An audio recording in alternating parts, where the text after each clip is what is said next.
Welcome to the Clear the Shelf podcast with Chris and Chris, the show that meets at the intersection of education and entertainment to discuss online arbitrage, retail arbitrage, wholesale, and all facets of selling on Amazon. We'll bring you news, tactics, strategies, insights, stories, and interviews to help you grow your Amazon business. And now, here are your hosts, Chris Grant and Chris Racing. What's up, Amazon sellers, and welcome back to the Clear the Shelf podcast with myself and my lascivious co-host, Chris Racing. Today, we've got Caj Robinson on the show. Caj is a respected voice in the wholesale space and someone who's been building his own brand direct wholesale business and sharing with others along the way. And so today, that's what we're going to dive into, brand direct wholesale, what it is, why it works, and how sellers can help brands by not just selling their stuff, but becoming a brand growth partner. We'll discuss how to pitch a brand without sounding desperate, how to keep you from shooting yourself in the foot when you do pitch, and how Caj thinks about systems, team building, and actually enjoying the business he's built rather than having to grind 24/7. Caj, welcome to the show, man. I'm pumped to have you here. Yeah, thanks for the invite, and I'm also very excited to be on the show with you guys. Awesome. Well, you guys know the drill. Before we dive in, it takes us minutes to prepare for each one of these episodes. So if you find some value in this pod, do us a solid, take a screenshot, share this on social media, tag Chris and I so we can thank you personally. It means a ton to us, and it helps us stay motivated and get the word out so that we can find more guests to bring on for you. All right, Caj, let's dive right into the deep end, man. I kind of want to set the table. We talk to a lot of OA and RA folks. So what exactly is brand direct wholesale? Yes. So brand direct simply means exactly what it sounds like. You are buying product directly from the brand. Now, there are two kinds of brand direct. There's one where you just buy and resell, which I do that too, right? No, nothing wrong with that.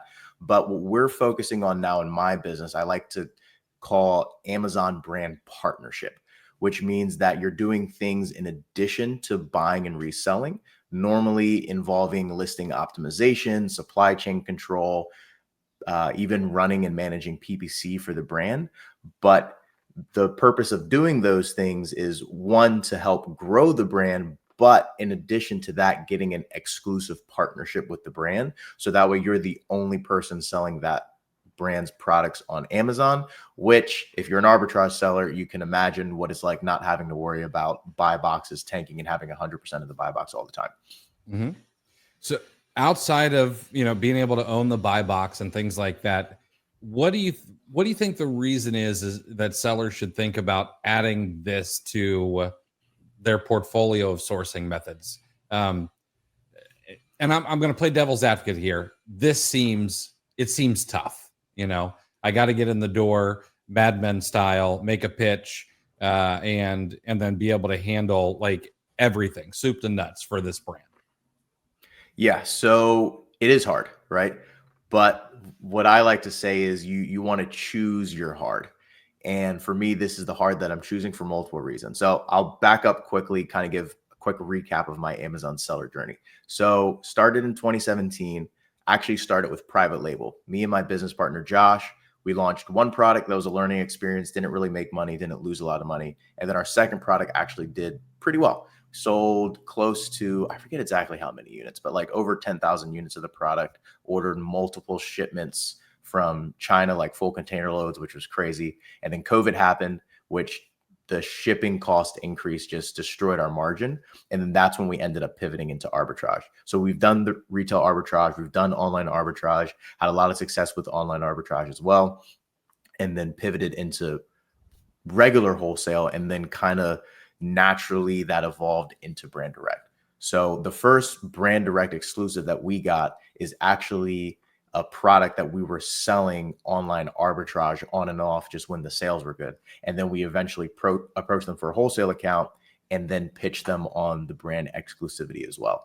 So I share that to say, like, if you're an arbitrage seller, you're probably already sitting on opportunities that are ripe for you to go brand direct and potentially pitch them for an exclusive or a semi-exclusive deal to work more closely with the brand. Now, part of the reason I like brand direct, and going back to what I said about choosing your hard, is since I've done all of the models and kind of have experience there, personally, I just don't enjoy online arbitrage sourcing the same way that I enjoy talking to brands, managing the relationship, thinking about strategy, implementing those systems, versus online arbitrage. Now, some people, they just absolutely love online arbitrage. They have no desire to get on the phone, and right. And for those people, like, double down on what's working for you. Make sure your supply chain is good. Like, obviously that's super important, but if it's working for you, like, just hammer that.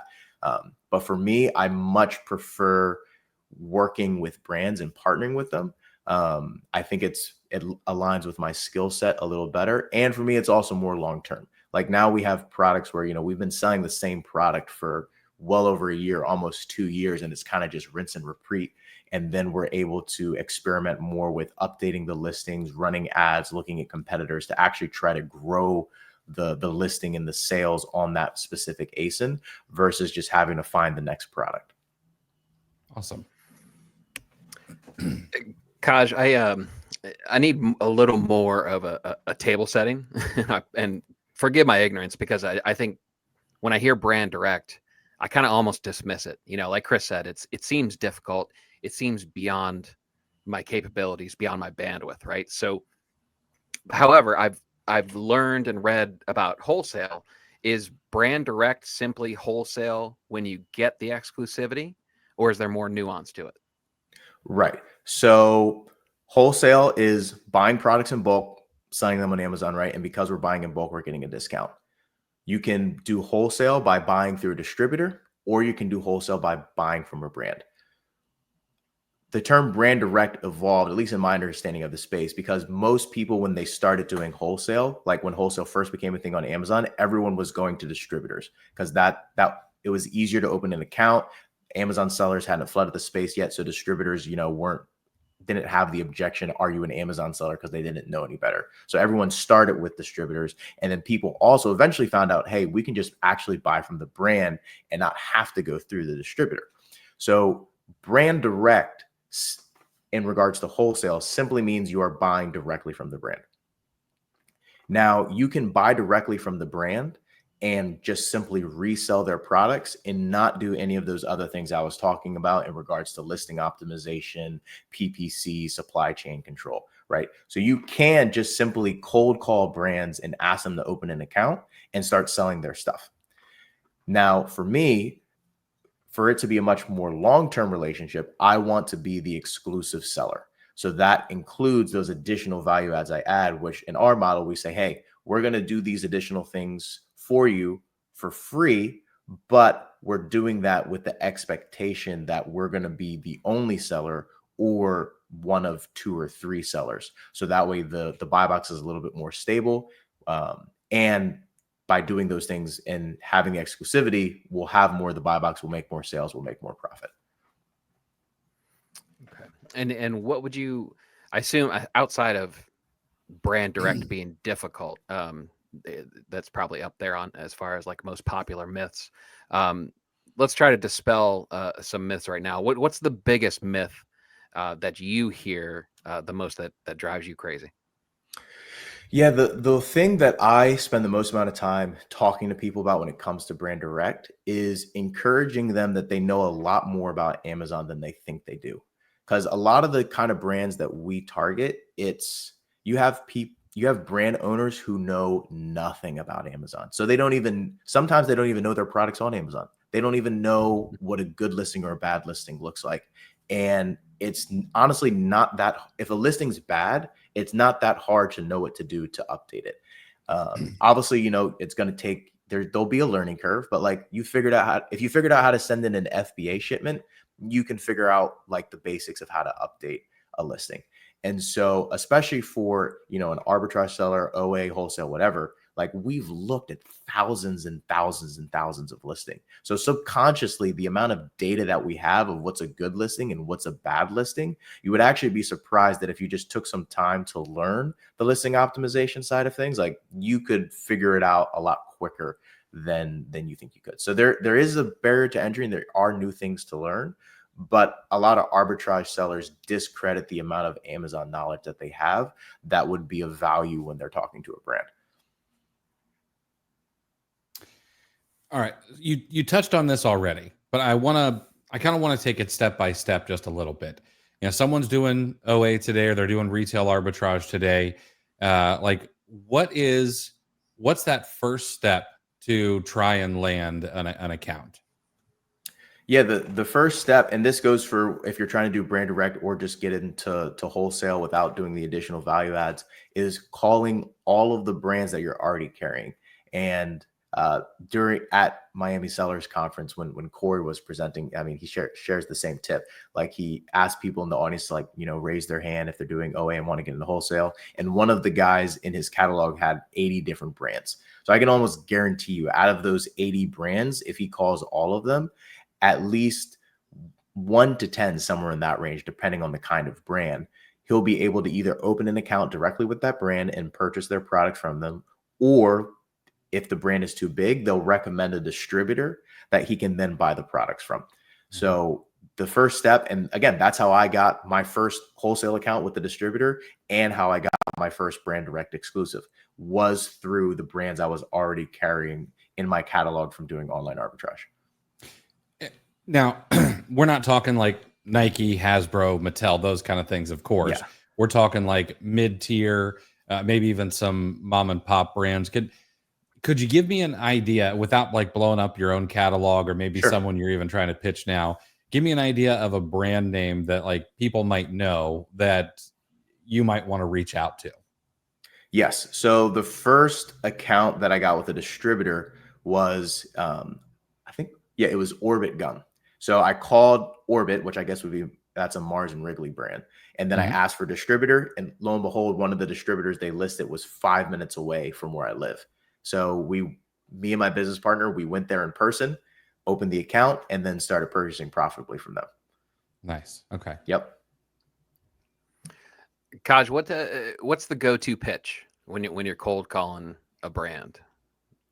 Yeah. So for me, the easiest way, let me not say the easiest way. I think the simplest way to approach it is, the first thing you want to do is simply open an account. If you are pitching the brand out the gate, most likely they're going to brush you off. A lot of brands have either tried to work with an Amazon seller before and they were unprofessional, or they worked with an agency and that agency burnt them. And so there's, similar to wholesale distributors, there's a lot of apprehension with brands when it comes to Amazon. So a lot of what we're doing in the beginning is building trust, establishing a relationship, and showing them that we're not like the other Amazon sellers that they've worked with in the past. So for me, that's being easy to work with, putting money in their pocket, not complaining, paying on time, like just the basic stuff of running a solid business. And then once that's kind of established, then bringing up the conversation of like, hey, what's your e-com strategy? Are you having any issues with Amazon? Are you doing anything on Walmart?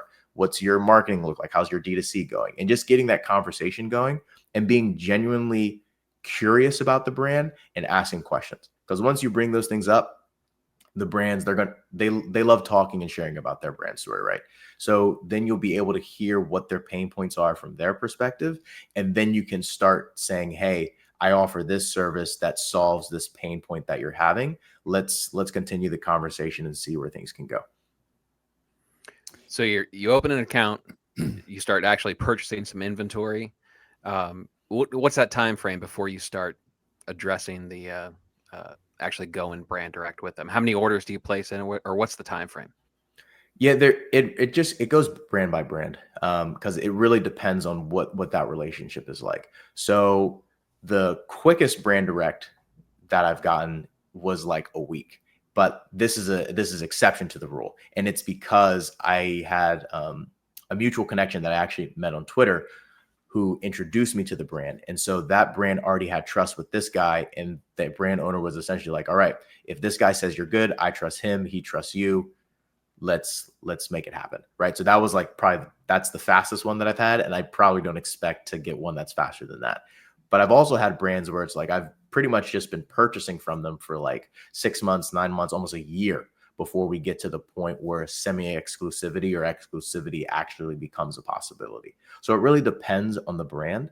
But the other thing I'll say is now, and it's different for me because I already have some brands under my belt.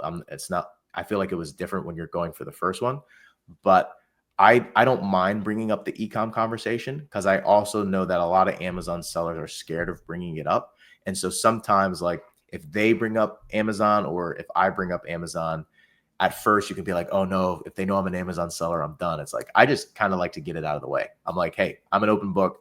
I'm not trying to like weasel my way in or bait and switch you. Like, this is what it is. And just being honest and upfront, sometimes a lot of brands will appreciate that. You mentioned apprehension on the brand's parts once already. And you said, if you pay your bills on time, you communicate well, all that kind of stuff like that goes a long way. But it's almost a meme at this point that Amazon sellers are afraid of getting rejected. So what is it that like brands and suppliers and distributors are scared of when it comes to Amazon sellers? And how do you calm those fears when they do come up? Yes. So a couple ones, I think, and these are probably the biggest two. So we all know price tanking, right? And it's a basic function of supply and demand.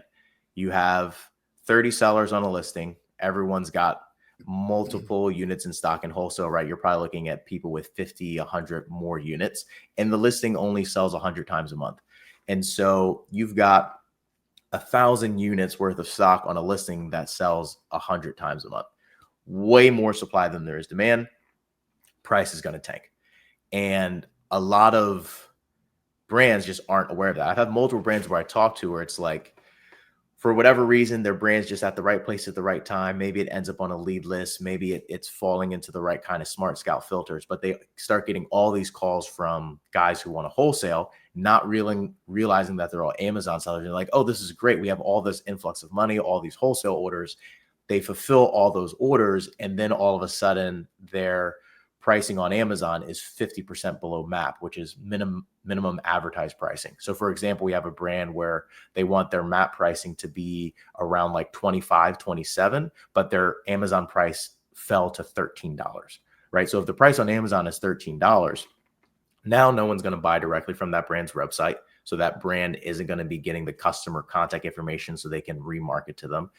If it's in brick and mortar stores, customers aren't going to be buying from the brick and mortar store because it's $27 in store versus $13 on Amazon. So now their brick and mortar partners are going to be complaining to the brand about getting control on Amazon. And same with even distributors too, right? Like if there's 1,000 units on stock, if you have a brick and mortar store that wanted to buy 100 units from a distributor, now they can just buy 100 units for half off from Amazon. So it just ruins the whole back end of the supply chain.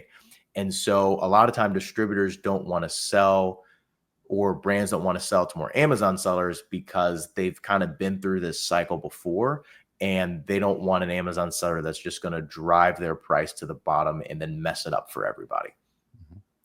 That's very interesting you bring that up, especially right now as we seem to sort of be going into a new cycle where Walmart was this could do no wrong for maybe the past year or two.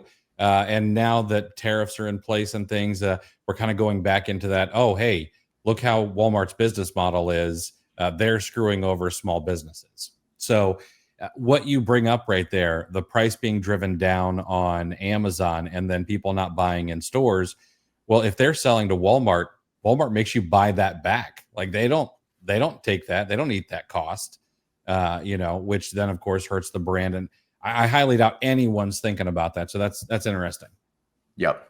Yeah, that supply chain control piece is big for a lot of brands. And so that problem in itself is where the exclusivity becomes the solution. Because for me, it's like, hey, and going back to that first brand that I locked in the exclusive with, my entire pitch to them was sell only to me. We're going to get rid of the other guys. I'm going to follow MAP pricing. And so that's going to bring the price up $10. So that way it kind of matches your website, and I'm also going to, with that additional margin, spend money on advertising to help grow the brand. And to them, once we had a few conversations, went over it a couple of times, they're like, oh, that actually makes a lot of sense. I'm like, yeah, it's a win-win situation. I make money, you make money, and it stops making your Amazon presence be a inaccurate reflection of what your brand is. Mm-hmm. Yeah, sorry, I got just to follow up here. So let's say that you get a brand exclusive for Amazon, but the item is also in, say, Target and Walmart, two massive distributors for the brand. If Walmart and Target are allowed to do a rollback or a discount, are you too allowed to match those kinds of sales when they happen or if they happen? Yeah. So with some of my brands that we're constantly communicating about sales or promotions that are happening. So like if they're running a sale, then he's like, hey, you can run a sale too to match as well. None of my current brands are in Target.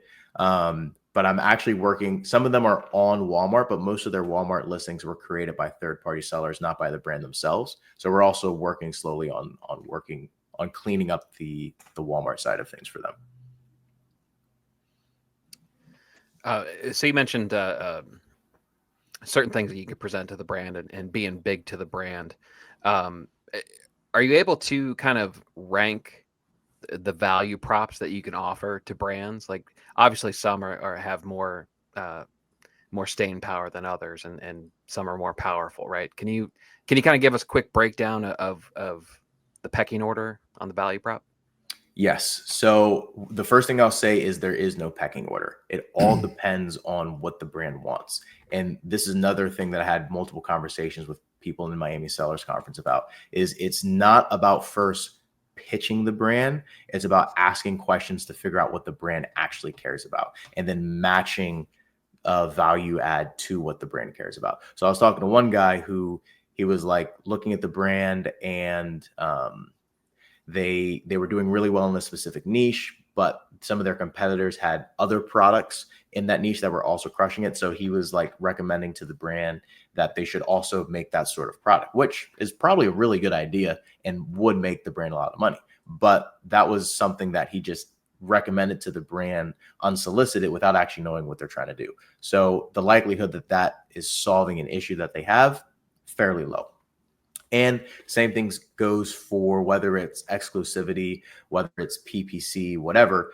You need to understand where the brand is at and what their current strategy is and what their goals are before you pitch a service. Because again, a lot of these brands have already been cold called. They've already had Amazon sellers or agencies pitch them these services. So it's not like they're hearing this for the first time. Sometimes they are, but most often not. So it's about coming alongside the brand and really positioning yourself as a partner. That's why I like to say Amazon brand partnership, positioning yourself as a partner that's going to help the brand versus just another person that's going to pitch them on their services to either get the account or sign them on a retainer. So to go back to your question, the main ones that I find end up being the most important to the brand is that minimum advertised price control. And also when you're dealing with an exclusive situation or semi-exclusive, which I would say is like 3 to 5 sellers, they also don't have to deal with as many purchase orders and fulfilling as many orders. So if you had like 20 people and everyone's placing smaller purchase orders, it's much easier for the brand to fulfill one or a handful of purchase orders per month. So it's also easier on their part. And then the listing optimization too. A lot of times the brands, they don't understand that, especially if they're not Amazon experts. But what I like to do is I'll send them a Loom video, and which is just a screen recording software, and go, okay, this is your listing. This is how many sales it's getting. This is what your listing looks like. And then show them a competitor that they already are aware of and say, this is your competitor's listing. This is what your competitor's listing is getting. This is what their sales look like. And then that kind of clearly shows that gap for them. And they're like, okay, we can do better. Let's make it happen. This may be a brand by brand or, case by case situation, but as you're building the relationship, once you sign up for the account and you start placing orders, are you doing any of these tactics while you're ordering, or do you wait until you have an audience and more of a possibility to lock them down? Yeah, it's definitely brand by brand. But now I like to bring up this conversation sooner rather than later. So I do like I'm willing to place an order and break even for a while if I see high potential for exclusivity and then increasing price down the road in order to be profitable. So we have one brand right now where that literally just happened. So we've been buying and selling their product for, I want to say 7 or 9 months, something like that, pretty much at break even, maybe sometimes making a very small margin. But we already started running a very minimal amount of PPC. We started updating some of their images for free and sending that to the brand, just saying like, hey, like we're invested in this. We really want either exclusivity or semi-exclusivity. This is how we work, being in constant communication with the brand. And then after a long enough period of time, like at the beginning, they were very apprehensive, like we talked about before. And a couple of weeks ago, we had a phone conversation and he was like, hey, you know, what you're saying is making sense. Starting to trust you. I like the information that you're sharing with me. We want to bring our Amazon listing, our Amazon seller count down from, it hovers between 10 to 15 right now. And now they want to bring it down to 3 to 5.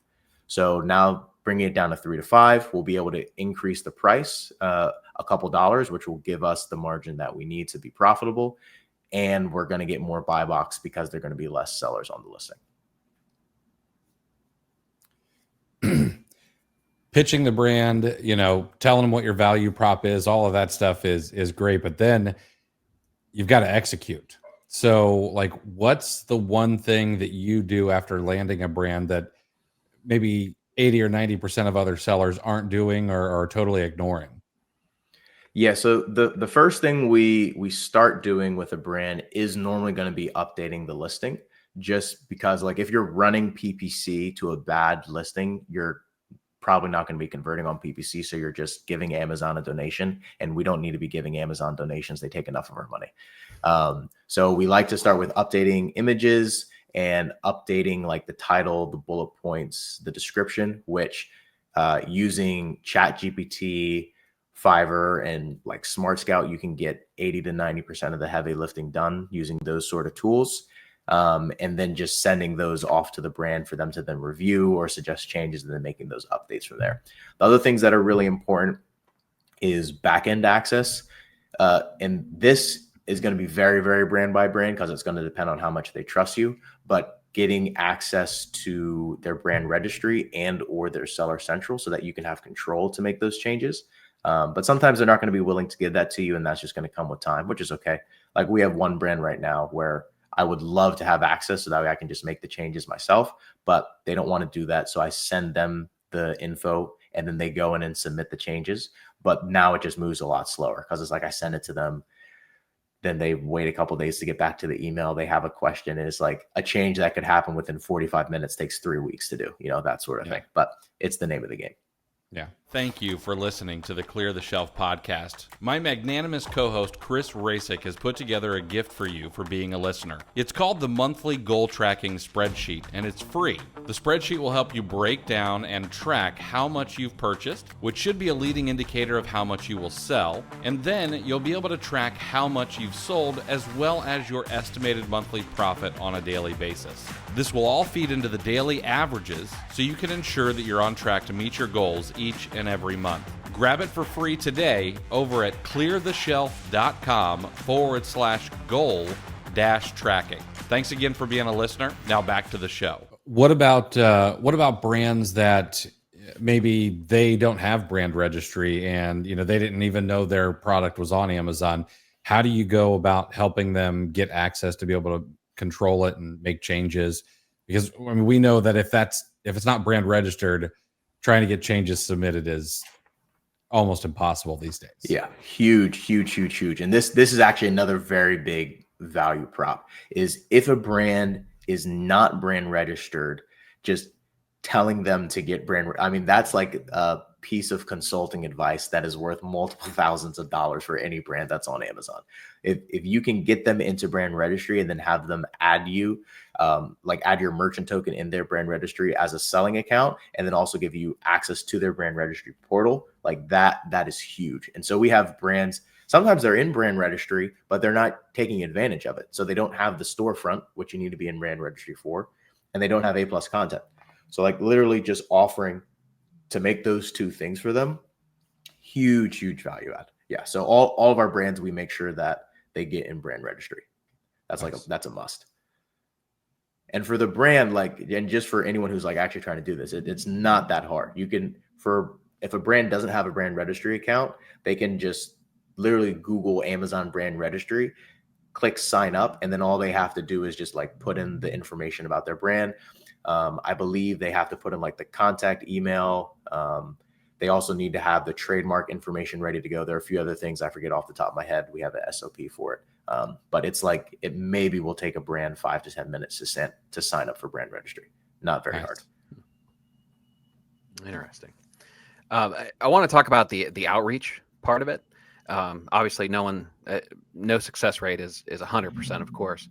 So I imagine you're putting in a lot of reps. So have you systematized your brand outreach? Is it some combination of cold calling, cold email, LinkedIn contacts, or trade shows? Yes. So I love in person the best. Now we have brands that I haven't met in person, but if I can meet them at a trade show or if they're local to me, that's my favorite. If I can shake their hand, look them in the eye, you're going to build trust and rapport way better than via email or via the phone. Also, and I think this is a big jump for a lot of arbitrage sellers, especially if you really want an exclusive or semi-exclusive account, you need to get on the phone, because overcoming objection via email is way more difficult, virtually near impossible, than overcoming via the phone. And a no via email always looks like a no.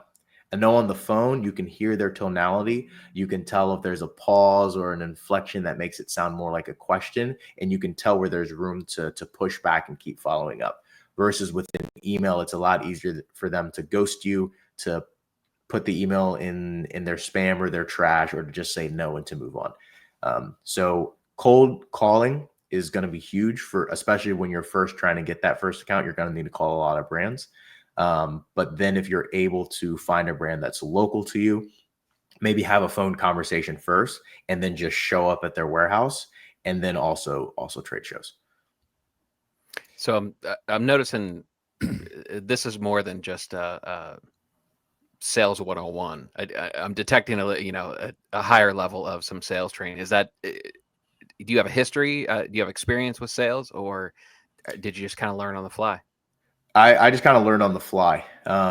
I've definitely listened to like some sales podcasts or whatever, but it's one of those things where as you do it, you're just going to learn it.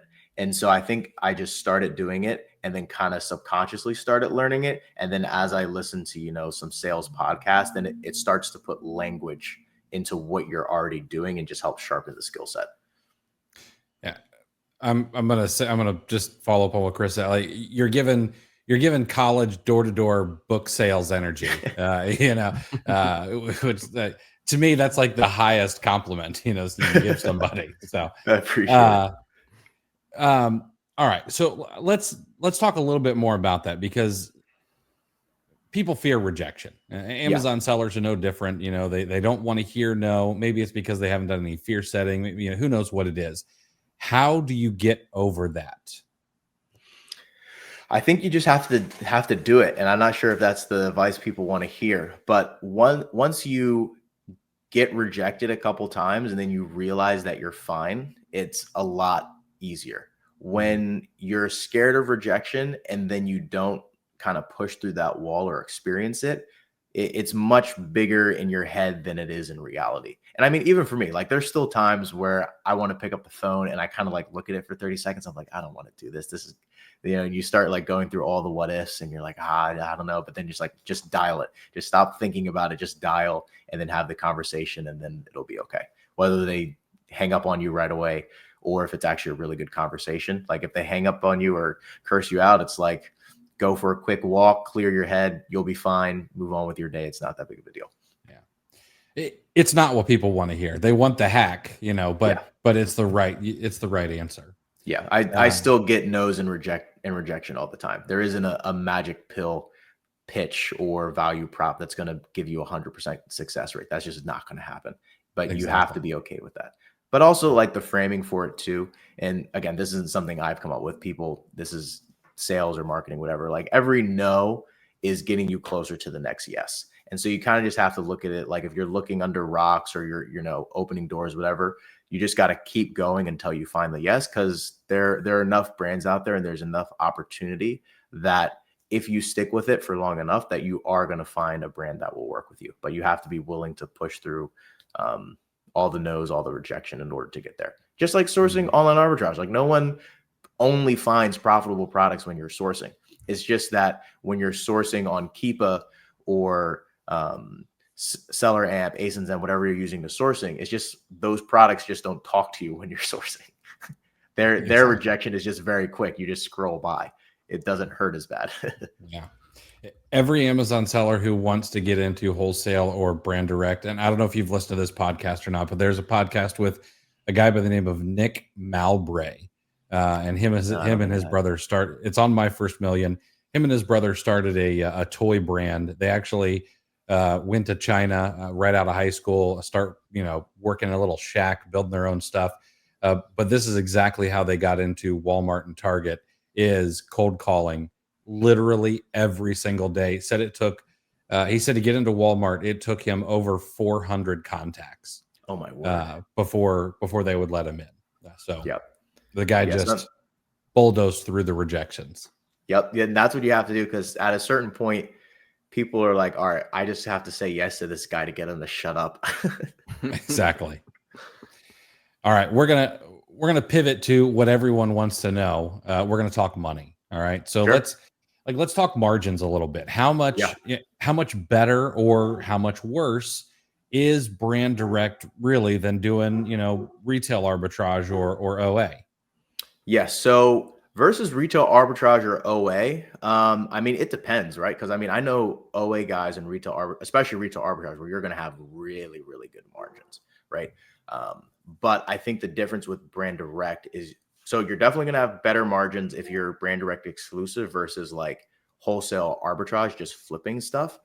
But the longevity and the ease of replenishing the products, I think, is what's going to be way better. So I really like a brand direct product where our margin is between 25 to 30%. So margin on the sale, not ROI. So I love like a ROI of between 45 to 55%, because that one, obviously that's high profit, but then that also gives us room to work with advertising or coupons or other sort of discounts. So I would say on average, I'm just kind of thinking through a couple of our brands right now. If we're excluding the one that I talked about where we're selling it at break even until we're actually profitable, so that one, the margin is almost non-existent right now. But on average, we're looking at a margin of between 25 to 35% before advertising. Okay. Yeah. Yeah. So for us, I mean, that's when you're looking at like a wholesale arbitrage margin, a margin's going to be like 10 to 12% on that. Mm-hmm. So it's significantly better. I don't want to dive too far into the weeds because we don't have the time. But when it comes to PPC, to make sure that you're not just crushing your margins, are you guys running like a broad PPC campaign for the brand and then pulling out the keywords that are working the best for you to be able to try to slim down on those costs, or what's working for you in PPC right now? Yeah. So I'll tell you our current PPC campaign structure. So we actually just completely stopped using broad and phrase. And we do, so if we have brand A, I have a catch-all low bid auto campaign for the whole brand. So a 5-cent, 10-cent click for all the products in the brand. And that one is more so just kind of a cherry on top. You're not going to spend a lot, but the sales that you get, your ROAS, return on ad spend, is going to be super, super high. So we have that campaign. And then we also have, and this is assuming we're exclusive on the product. If we're not exclusive on the product, we might only do one or some of these. But if we're exclusive, then we also have an auto campaign that has maybe like a $1 bid. And that is like our research discovery campaign. So sometime that's going to find a keyword that you're not going to see on Helium 10 or Smart Scout when you're doing manual research. And then we have a testing exact keyword campaign. So this is where if there's a keyword in the auto campaign and it's gotten multiple clicks and a couple sales, then we will put it as a negative exact in the auto, which means that that auto is no longer going to bid on that keyword, and then move it into the testing exact and increase the bid to see if the response and click through and conversion on that keyword is good. And then if it performs well in the testing exact, then we move that keyword into our proven exact campaign. And that's where we have keywords that we know are going to do really well, that we increase the bid on, and that we just spend on consistently because we know that they're profitable. And then we also have a campaign that we call branded defense, which is just bidding on the branded search term for that product or for the whole brand. Beautiful. Yeah, that's, yep. I think people get scared of PPC, and Yep. that sounds very straightforward. I like it. Yes, and we simplified it for ourselves because as we're bringing on more brand partners, we realized that it was part of it is because broad and phrase campaigns just had super high ACoS and weren't profitable for us. And secondly, this structure just makes it a lot easier for us to manage internally because we have a couple different people looking at it. So, I mean, I'm looking at it, my business partner's looking at it, one of our VAs is looking at it. So just kind of helping to streamline so that we're all understand what our strategy is. And the other thing I'll say quickly on PPC for someone who is scared, I think one thing I take for granted is the fact that I did private label for 2 years. And so like PPC was like the foundation of what we learned at first. But with a strategy like that, and I mean, if anyone DMs me, I'm happy to go more into that. It's not as hard as you think to set up a PPC campaign that will be profitable. Mm-hmm. So I'm curious how you assess a brand and decide it's one that you want to go after, because you have these expenses, right? And you may not really know what they are. You don't know. You'll have to assess, like, bringing it up to map, how much extra margin that creates. And then you're not going to know necessarily what the PPC might be. There's obviously inventory purchases, the cost to optimize listings and whatnot. So how do you assess a brand and decide it's one you want to go after? Yeah, so in the beginning, I mean, it's kind of just you want to get that first brand under your belt as quickly as possible. And that's what it was for us. Now, as I have, multiple brand partners, I'm more specific in the kind of brand that I'm looking for. So in the beginning, even if the brand was really, really small, and this is what I recommend for a lot of people to do as well. I think another misconception with wholesale in general is that you need $20,000, $30,000, $40,000 in order to place big POs so that you can get the discount. The one nice thing about Brand Direct, I have multiple brands where my initial PO with them was $1,000 or less. And it's just because they're already doing a small amount on Amazon. They're not a huge brand. They're not working with distributors. So you can place that sort of PO and the brand will be happy with that. And it's not going to break the bank for you. So that's another misconception that you can dispel, which is one of the really nice things about using a tool like Smart Scout, because when you're doing brand research, you can set in your filters the monthly revenue on Amazon that you want to see. So if you know your budget's on the smaller side, look for brands that are doing $10,000 a month in revenue or less, because that means that the likelihood that you can place a PO, like their MOQ, minimum order quantity, is going to be something that you can handle. Versus, like, you don't want to be looking at brands that are doing $1 million a month because their MOQ is probably going to be 50K, 6 figures, something like that. So that's one thing.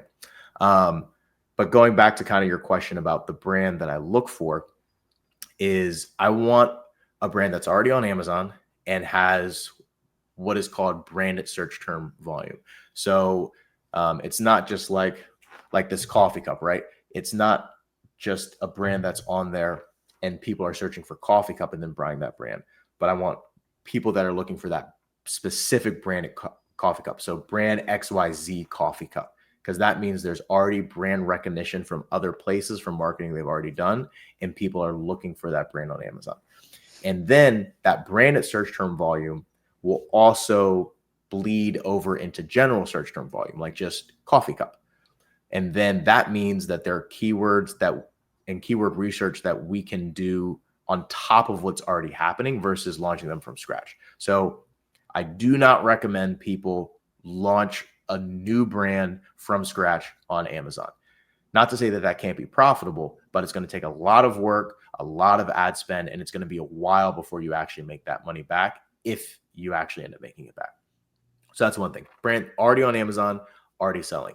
Next thing is I want their listings to be bad, because if their listings are bad, then I am 100% confident that I can improve on what they're already doing. So it helps the value prop.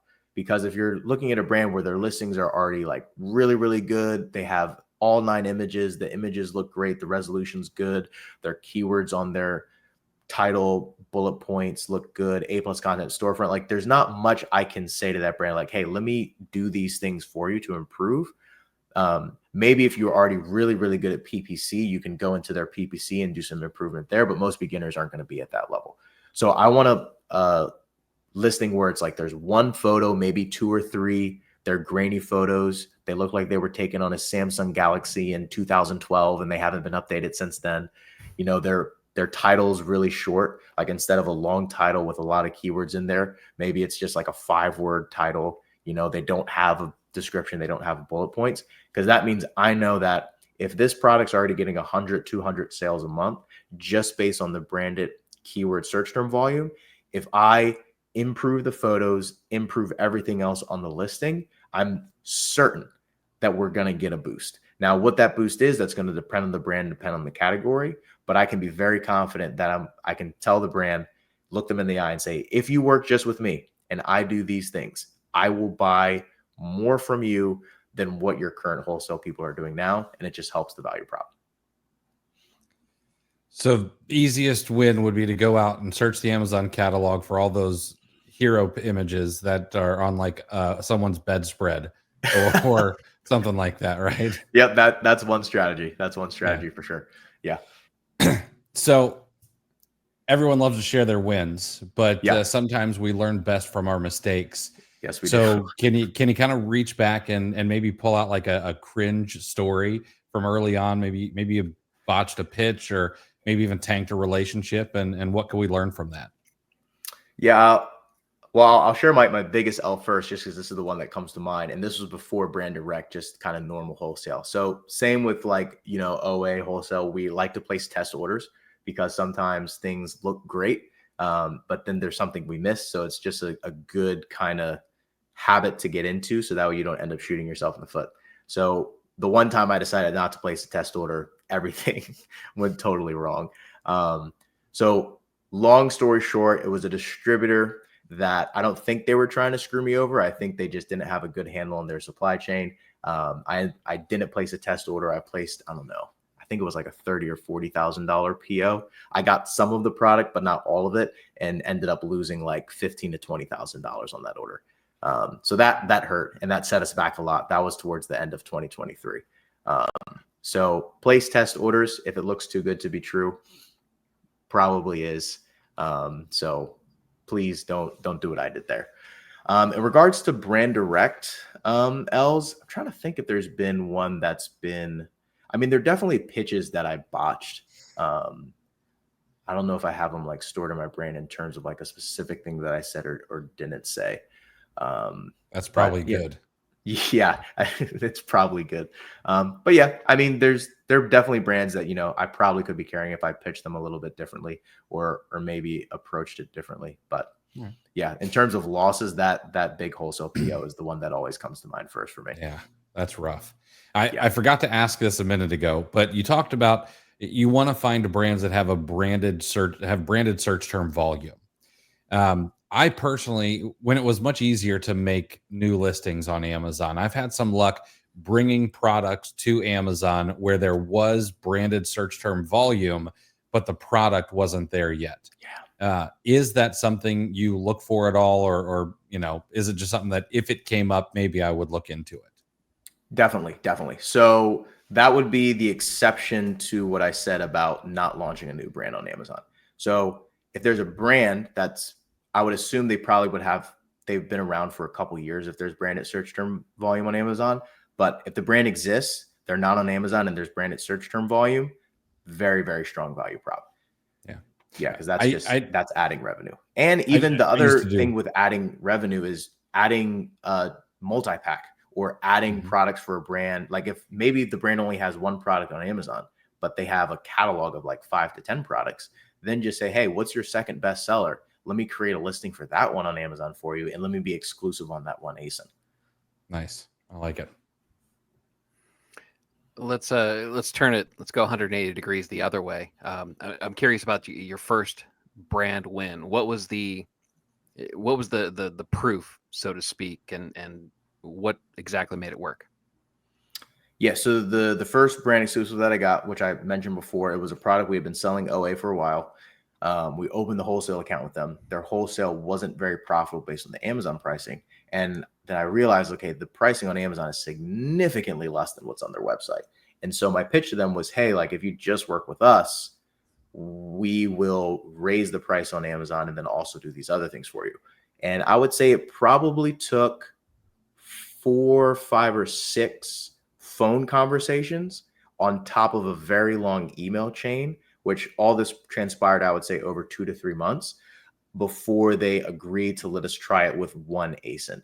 And I'll never forget how hype I was when we were able to be the only seller on that ASIN and raise the buy box. It was just like, okay, this works. Let's double down. And then the second one, second big win was when then probably, I don't know how much long after, but a while after, probably within like between like 6, 7, 8 months, something like that. So from getting just the one ASIN exclusive, but then drafting up a simple 1-page exclusivity contract for the whole brand, and then the brand signing that contract and sending it back. That was that first pen to paper contract. That hit.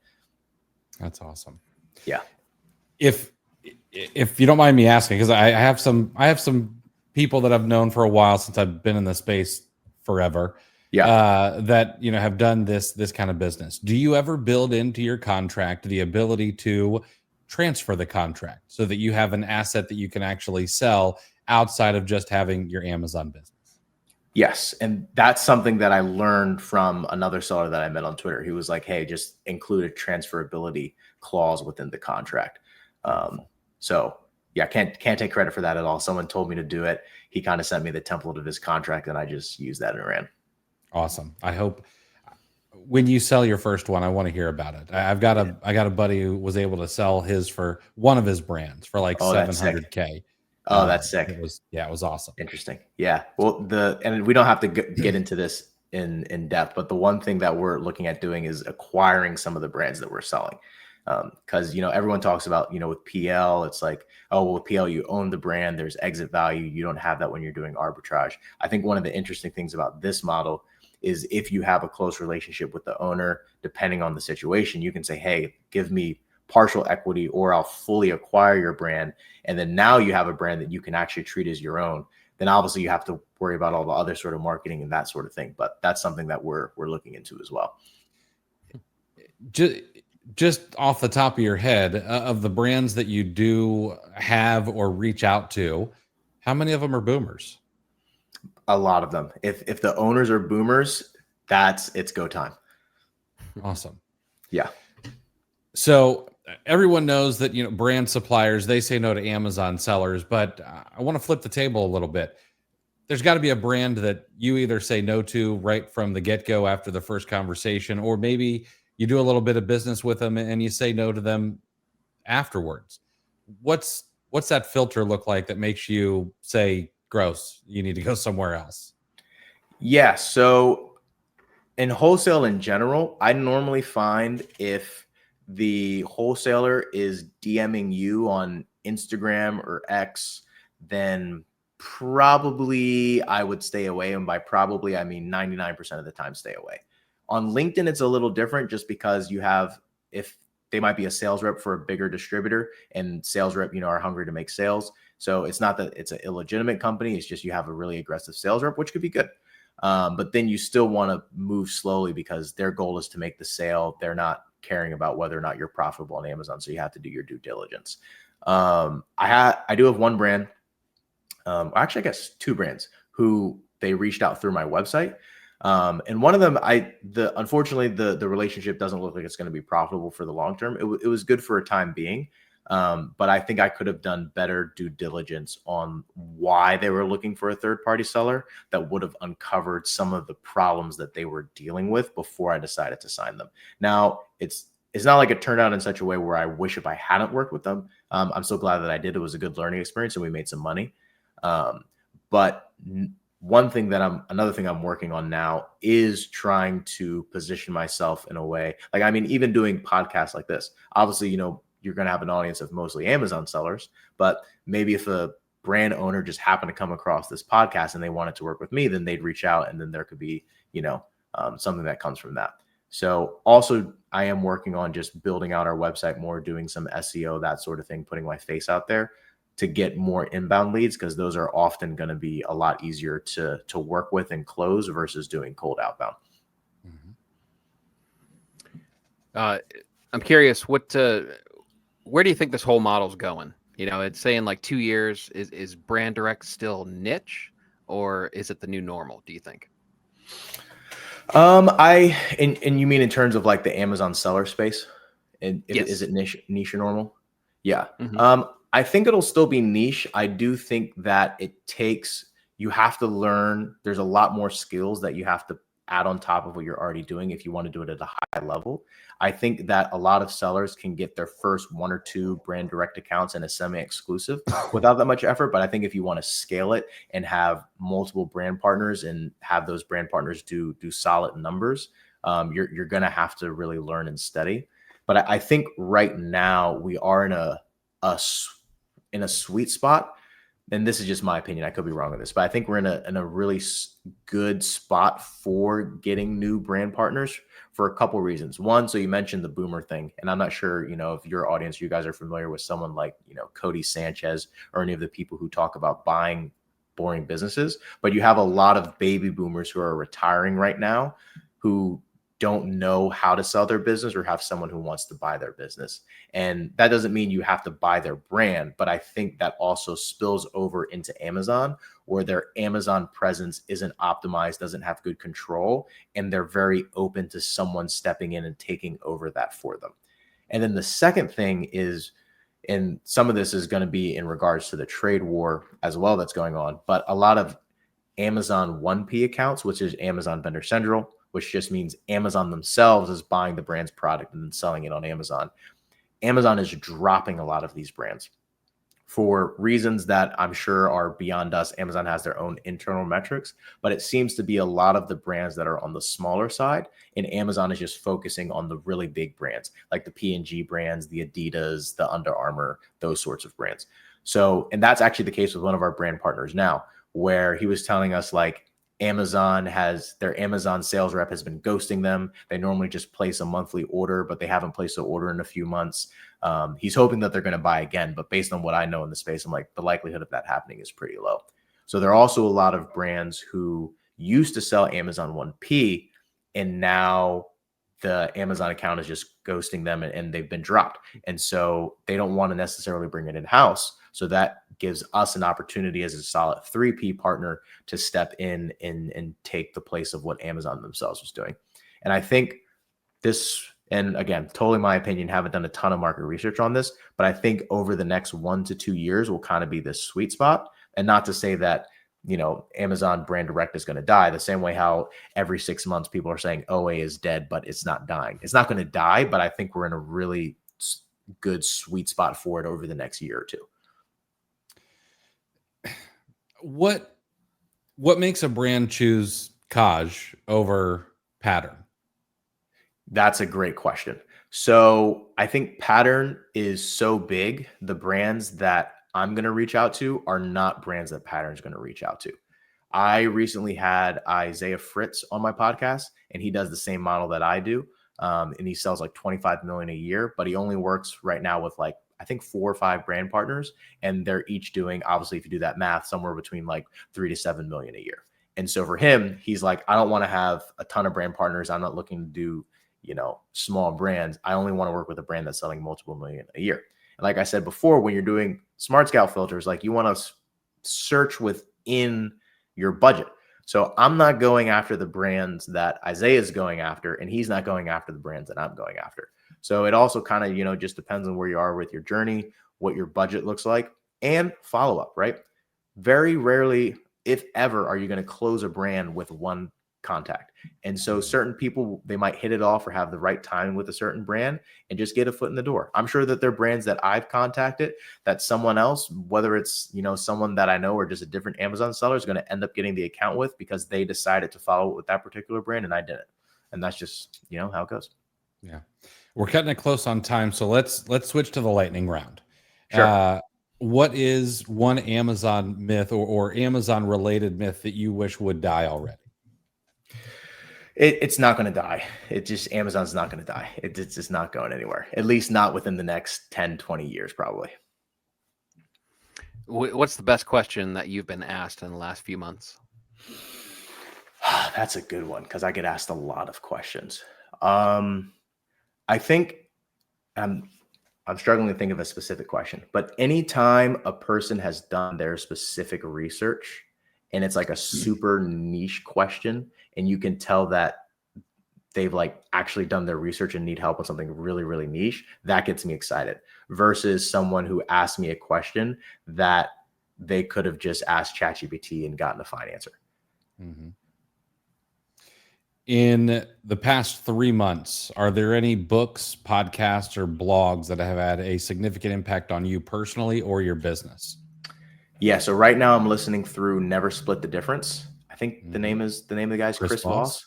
Yeah, which is funny. So another Chris. But that one's really, really good, especially when it comes to thinking through how you're having conversations with brand owners to get the exclusive contract.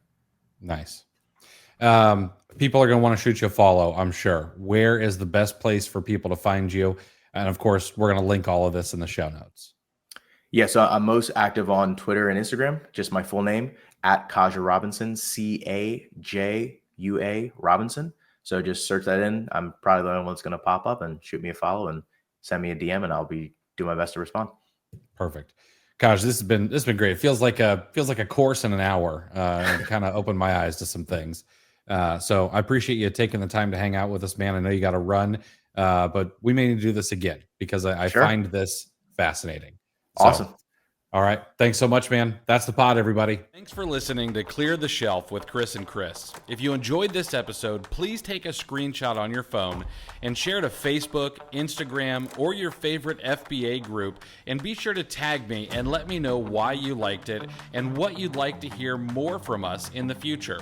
Also, I'd like to give you some free gifts for listening.